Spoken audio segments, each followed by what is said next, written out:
आंखों देखा हमेशा सच नहीं होता। एक व्यक्ति जिसका नाम अशोक भल्ला है, वो अपने बेटे के साथ मंदिर में बैठा हुआ था। उसके बेटे का नाम आरव है और उसकी उम्र 25 वर्ष है। आरव बहुत ही खुश लग रहा है, जो कि उसकी हरकतों से साफ जाहिर हो रहा है। उसके सवाल बहुत अजीब से लग रहे हैं, जिनकी तरफ हर किसी का ध्यान जा रहा है, खासतौर पर वही पास में बैठे बुजुर्ग दंपति का।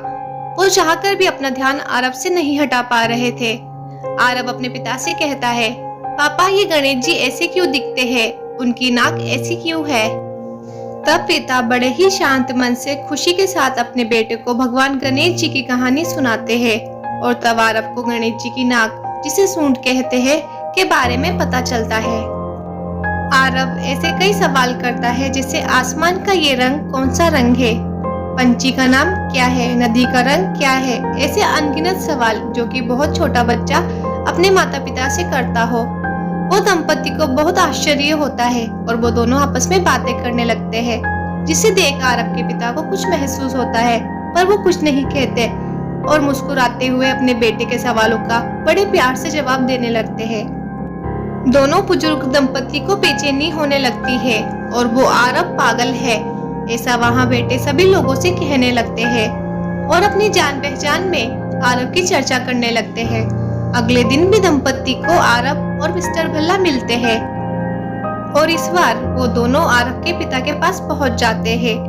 वो उन्हें आरव को मेंटल चेकअप और ट्रीटमेंट की जरूरत है ये कहना चाहते हैं और बहुत ही अटक अटक कर असहजता से पूछते हैं, ये जो है क्या वो आपका बेटा है? भल्ला साहब कहते हैं, हाँ जी भाई साहब, ये मेरा बेटा आरव है। दंपति के मन में कुछ है जो भल्ला साहब को समझ आ रहा है। तभी भल्ला साहब दंपति से कहते हैं कि आप दोनों कुछ कहना चाहते हो तो कह सकते हैं। तब दंपति हिम्मत करते हुए कहते हैं कि बुरा मत मानिएगा, आपने कभी आरव को किसी डॉक्टर को दिखाया? तब भल्ला साहब कहते हैं, किस बात के लिए मुझे आरव को डॉक्टर को दिखाना चाहिए? वो एकदम चुस्त दुरुस्त है।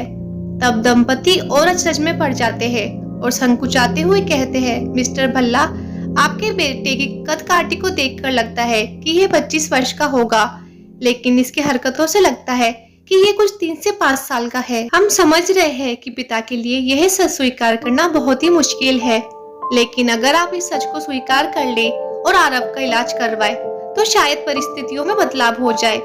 मिस्टर भल्ला को हंसी आ जाती है। यह देख दंपति को और भी अजीब लगने लगता है। तब दंपति के चेहरे का भाव देखकर मिस्टर भल्ला उनसे कहते हैं कि भाई साहब, यह सच नहीं है जो आप समझ रहे हैं। असल में आरव बचपन से ही देख नहीं सकता था, वो नेत्रहीन था, उसका ऑपरेशन हुआ है और मैं कल ही उससे सबसे पहले यहाँ ले आया। जिंदगी में पहली बार उसने अपनी आंखों से दुनिया देखी है। जानता समझता वो सब है, लेकिन वो वापस अपने बचपन को जी रहा है और मैं भी उसका साथ दे रहा हूँ। यह सुन दंपति का सिर शर्म से झुक गया, क्योंकि उन्हें अपनी भूल का एहसास हो गया। मोरल ऑफ द स्टोरी, कभी भी किसी को देखकर ही उसके लिए कोई भी राय कायम नहीं करनी चाहिए। वास्तविकता सदैव वही हो जो आप सोच रहे हो, जरूरी नहीं है। दंपति ने बिना कुछ सोचे समझे आरव को एक पागल लड़का करार कर दिया और कई लोगों को ये बोल भी दिया। जब सच सामने आया तो उन्हें ही शर्मिंदगी का सामना करना पड़ा। ऐसा जिंदगी में कई बार होता है, इसलिए हमेशा तथ्यों को जानने के बाद ही कोई सोच बनानी चाहिए। तो दोस्तों, ये थी हमारी आज की स्टोरी। आई होप आप लोगों को ये स्टोरी पसंद आई होगी। अगर आप लोगों को ये स्टोरी पसंद आई है तो इस वीडियो को लाइक कीजिएगा और इस चैनल को सब्सक्राइब कीजिएगा। Thanks for watching.